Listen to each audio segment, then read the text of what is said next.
William Harrison stood at the marble threshold of his kitchen, his voice a sharp blade slicing through the air. "Diana, I need you to empty your pockets, now."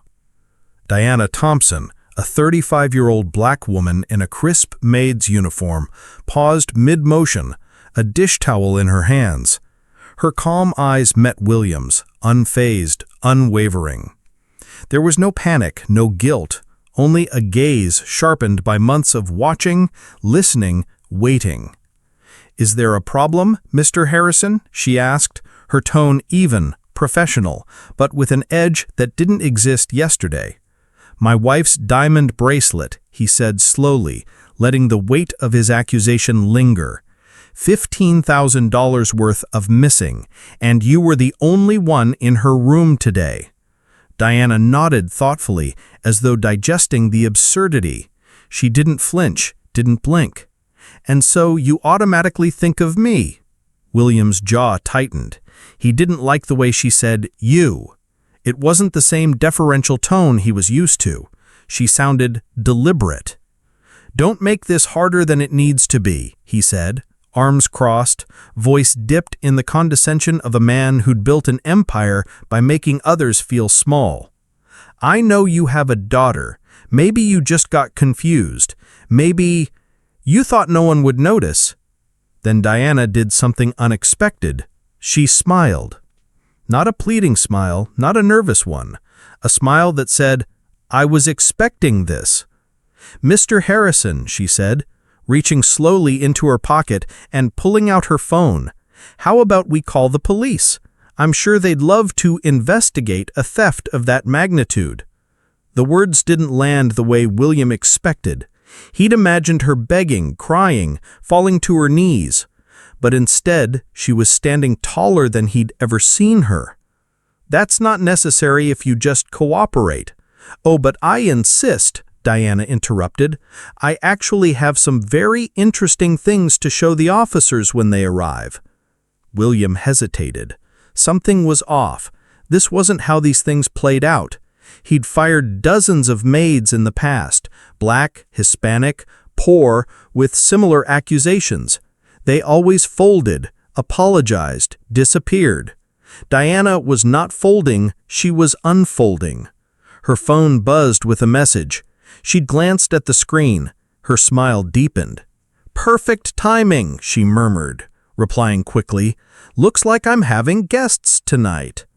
She began emptying her pockets, house keys, a pack of gum, a crumpled tissue, and held her hands open. "No bracelet. Satisfied?" Before William could answer, the doorbell rang. Then again, and again. The chime echoed like a bell of reckoning through his immaculate mansion.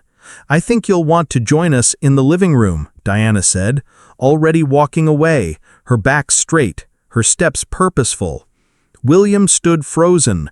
The maid he thought he owned like furniture was giving orders in his own house. He followed, heart hammering in his chest, into the living room where strangers now sat on his Italian leather furniture. "What the hell is going on here?" William roared. "Who are these people? How did they even get in here?" "Mr. Harrison," Diana said smoothly, "I'd like you to meet Mrs. Johnson, Mrs. Williams, and Mrs. Davis, 3 former employees of yours, women you accused of theft, women whose lives you helped destroy. And this," she gestured to the man in the suit, "is Dr. Michael Roberts, civil rights attorney, my attorney." Dr. Roberts extended his hand. William ignored it. "For 8 months," the attorney began, "my client has documented a pattern of racial discrimination and false allegations against domestic staff in your home. And not just her. At least 12 women in the last 5 years have been fired under suspiciously similar circumstances." "That's ridiculous," William snapped, color rushing to his cheeks. "I have every right to protect my home from thieves." "From black thieves?" Diana's voice rose, no longer quiet, no longer deferential. "Because that's the common thread, isn't it? Not one white employee, not one white contractor, just black women who were convenient to blame." Mrs. Johnson, in her 60s, sat forward. "You fired me for supposedly stealing $500. It was in your coat pocket. You never apologized. You never even called to say you found it." William's eyes dropped. Mrs. Davis, who had remained silent, now lifted her chin. "You said you stole my wedding ring. A week later, it was found in her gym bag. I lost my job, my housing, my reputation." William stammered. "That was an unfortunate misunderstanding." "No," Diana snapped, stepping forward. "That was a pattern, and I've spent 8 months recording it." She reached behind a bookshelf and pulled out a small device, then another, and another. William watched in horror as she retrieved recorders from across the room. "You like to make your calls in here on Thursdays, don't you?" she said coolly. "You talk about bribes, insider contracts, laying off undesirable staff. I vacuumed quietly while you plotted out loud." Dr. Roberts laid out folders, photographs, transcriptions. "Here's a phone call," he said, hitting play. "This new maid, she's perfect. Looks like a thief. These people always have money trouble. When we need a scapegoat, she'll be ready." William's mouth opened, then shut. He looked at the faces around him, no longer afraid, just angry and resolute. "And the bracelet?" he spat, seizing on his last hope. "It's still missing." Diana walked over to the fireplace, lifted the framed wedding photo. Behind it, the diamond bracelet sparkled. "Right where your wife left it last night," she said. "I found it this morning, but I wanted to see how far you'd go." The doorbell rang again. This time it wasn't Diana's guests, it was the police. 2 detectives, one white, one Latino. "Mr. Harrison," the older one said, holding up a warrant, "we need to speak with you about irregularities in your municipal contracts." William turned pale. Diana turned to him. "I told you we'd have guests." As detectives began searching the house, as the live stream on Diana's phone hit 30,000 viewers, William stood in the center of his empire, stripped bare. "My lawyers will fix this," he hissed. "Which lawyers?" Dr. Roberts replied. "All 5 of your usual firms declined representation. Conflict of interest." "How?" "I spent 8 months listening to your calls, studying your habits, mapping your entire corrupt web, and now it's unraveling."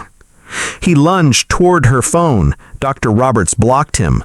"One more move like that," the lawyer warned, "and you'll face witness intimidation charges too." William backed down, shaking. "You ruined me." "No," Diana said. "You ruined yourself. I just documented it." The phone rang again. CNN, NBC, The Washington Post. "I told you," she said. "I'm a journalist, a Columbia graduate. You thought I was invisible, disposable, but I'm the story now. You're the headline." She looked around the room, at the women he had silenced, at the evidence he had freely offered up, at the empire of lies that now lay in ruin. "And the best part," she added softly, "if you'd treated me with basic respect, just decency, none of this would have happened." She picked up her bag, smiled one last time. "I'm not the maid you should have feared, Mr. Harrison. I'm the truth you never saw coming." And she walked out of the mansion straight into history. 6 months later, the mansion that once echoed with William Harrison's commands stood silent. The marble floors were still polished, but the air had changed. There were no parties now, no meetings with investors, no voices echoing over brandy and cigars, only lawyers and court summonses. Of the 87 properties William once owned, only 12 remained, and they were being audited. 3 lawsuits were pending, one for racial discrimination, one for defamation, and one, the most dangerous, for municipal corruption tied to over $20 million in inflated city contracts. He sat alone in a rented apartment just north of downtown, staring at a wall where his Harvard diploma used to hang. It had been repossessed with the rest of the luxury office decor. His phone buzzed, another notification. This one from the Seattle Herald. Headline, "Invisible No More, How One Woman Took Down a Titan." Underneath the title was a photograph of Diana Thompson standing on the steps of City Hall, flanked by Mrs. Johnson, Mrs. Williams, and Mrs. Davis. Behind them was a banner, "Racial Justice Reform Bill Passed Unanimously." William didn't click the article. He didn't need to. He knew what it would say. Meanwhile, across town, Diana sat in her new office on the 22nd floor, sunlight pouring through glass that looked over the city she had once cleaned from the outside. Her name was on the door now, Diana Thompson, Director of Investigative Journalism, Seattle Herald. She sipped her coffee slowly, rereading a letter that had arrived that morning from a young black journalist in Detroit. "I watched your story unfold online. I was about to quit after they buried my corruption piece, but your courage gave me strength. I've already uncovered 3 illegal contracts in my city. You showed me how to fight." Diana smiled, folded the letter, and placed it in a folder marked "Letters That Matter." It was getting thick. Her phone rang, another notification. This one from the Seattle Herald. Headline, "Invisible No More, How One Woman Took Down a Titan." Underneath the title was a photograph of Diana Thompson standing on the steps of City Hall, flanked by Mrs. Johnson, Mrs. Williams, and Mrs. Davis. Behind them was a banner, "Racial Justice Reform Bill Passed Unanimously." William didn't click the article. He didn't need to. He knew what it would say. Meanwhile, across town, Diana sat in her new office on the 22nd floor, sunlight pouring through glass that looked over the city she had once cleaned from the outside. Her name was on the door now, Diana Thompson, Director of Investigative Journalism, Seattle Herald. She sipped her coffee slowly, rereading a letter that had arrived that morning from a young black journalist in Detroit. "I watched your story unfold online. I was about to quit after they buried my corruption piece, but your courage gave me strength. I've already uncovered 3 illegal contracts in my city. You showed me how to fight." Diana smiled, folded the letter, and placed it in a folder marked "Letters That Matter." It was getting thick. Her phone rang, another notification. "Diana, congratulations," she said. "It's official. The Pulitzer Committee just confirmed it. You've won." There was a pause. Diana closed her eyes and let it sink in. 8 months of quiet humiliation, of scrubbing the floors of a man who laughed at her people, of swallowing every insult, recording every detail. It had all led to this. Later that night, she met with Mrs. Davis, Johnson, and Williams at a small cafe they now frequented, not as victims, but as survivors and leaders. Mrs. Johnson had used her settlement to open a cleaning agency, but with a twist. She only hired women of color who had suffered workplace discrimination. "We clean homes and clean reputations," her business card said. Mrs. Williams had gone back to nursing school and just passed her final exams. She would graduate with honors. Dr. Roberts had opened a new division in his firm, Racial Justice Litigation, and they already had more cases than they could handle. The women laughed over dinner, remembering William's face when Diana had pulled out the diamond bracelet. "I've never seen a man go pale that fast," Mrs. Davis chuckled. "And the part where he tried to buy us off? 50 grand each, like our lives were coupons?" Diana's smile faded into something deeper. Money was never the point. Respect was. Back in his dim apartment, William clicked the television on, hoping to escape the noise. But there she was again, Diana, accepting a civic award for excellence in journalism. The audience gave her a standing ovation. His hand trembled as he turned the volume down. She wasn't supposed to matter, he thought. She wasn't supposed to fight back. And yet, here he was, forgotten, fading. And there she was, rising, respected, unshakable. Then came the worst blow of all. A knock on the door. A man in a federal suit. A warrant. They had found the offshore accounts. The real fall was just beginning. 3 years later, a book topped the New York Times bestseller list. Invisible by Design: How the Elite Weaponize Silence. Author, Diana Thompson. She was now a regular on national news panels, a guest lecturer at Harvard and Columbia, and the founder of the Thompson Initiative, a nonprofit fighting systemic racial discrimination in employment.